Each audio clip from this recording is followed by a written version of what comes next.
Greetings, I'm neurodivergent existential psychologist Jason Diaz, and the topic of the day is the great man problem, disguised as a review of the movie Brightburn. So I've been waiting for this movie for a long time, for decades. Superheroes, they just never appealed to me. As a child, I was too literalist to suspend disbelief, and as an adult, watched superheroes' powers escalate to levels beyond ridiculous. In Superman Returns, for example, the filmmakers acknowledge Kal-El at this point as a sort of a god. In one scene, he hovers high above the world, his superhearing detecting every word said on the planet far below, like God above, listening for prayers. I just can't. But there's a deeper problem, too. The ongoing assertion that one great man can make things better. This is a philosophic problem that troubled political scientists and moral philosophers greatly during the rise of nation states and eventually during the drafting of the US Constitution. How do we form a government that does the most good for the most people? One proposition is to trust a single great man, an American president, with supreme authority. We could have had King George I in George Washington. But we decided to do something else, to decentralize power, to impose checks and balances, to give power to the people. This is the birth of liberal democracy, an educated voting class with competing interests making collective decisions. It's true that a few great men do seem to have shaped history for the better. Generals, kings, scientists, often cribbing from their female research assistants, Abe Lincoln, Martin Luther King. But think for a moment about the Reverend Dr. King. He was the face of a movement of thousands of people working in concert towards a common end. We rightly revere him. At the same time, the movement might have succeeded without him.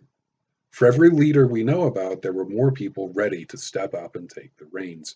John Lewis took a skull fracture for Dr. King. He could easily have become the face of the movement.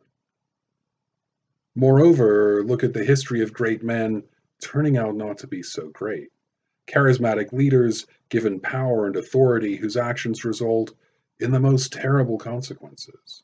Everyone knows about Hitler, the Great War, and the Holocaust. The West, though, is slowly forgetting about Joseph Stalin, who killed between 6 and 9 million people deliberately, and as many as 14 million just through sheer incompetence. We forget about King Leopold II, who colonized the Congo. His genocidal mania resulted in between 8 and 10 million deaths of Africans by modern estimates. So, enter Brightburn. We're also familiar with the Superman origin story by now, that the film was able to touch on the tropes and skip quickly into the story. We all remember baby Clark Kent lifting the truck so his new father could change the tire. We remember his parents loading him into the spaceship and him growing up with traditional small town values, the speeches from young Marlon Brando. Brandon Breyer is this orphan baby sent to Earth in his own private rocket. But it's clear from the outset that he has not managed to learn small town American bread and butter values of Smallville, the town of Brightburn in this instance.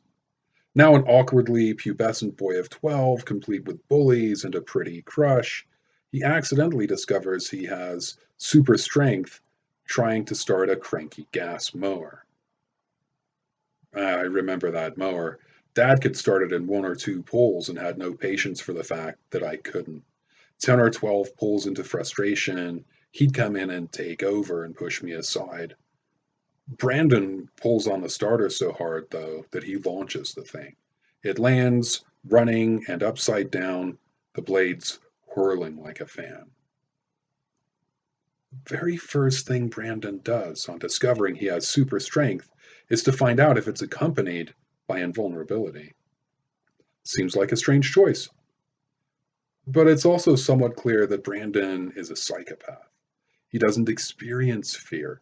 Not much by way of joy or shame or guilt either. Absent the normal range of human emotions, the choice to jam his fingers into the spinning blades seems the slightest bit more logical.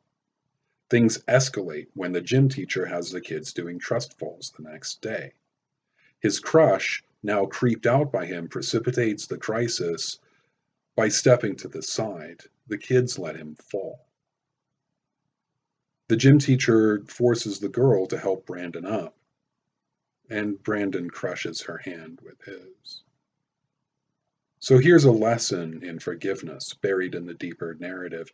When men harass women, bosses are tempted to preserve order by telling the victim how to feel and how to act, demanding forgiveness. But if a man has harassed you in the past, the chances his future behavior will be proper are quite slim. Trust the women. Anyway, this incident leads to an escalating spiral of violence and general mayhem. A 12-year-old boy given tremendous power and no responsibility becomes a vicious predator literally overnight. It's written into the movie that he was always destined, even programmed, to be a monster. It's foreshadowed with such lack of subtlety that we might as well say explicated. In science class, when the teacher asks Brandon the difference between wasps and bees, he answers more deeply than needed and in a way that makes everyone uncomfortable that wasps are predators, but bees are pollinators. In fact, he says there's a kind of wasp that's lost the ability to procreate on its young. It lays its eggs in bees' nests and forces the bees to raise it. Yeah, not subtle. So, power and responsibility. Values training didn't stick because Brandon has no empathy. He's at least a psychopath and maybe a narcissist.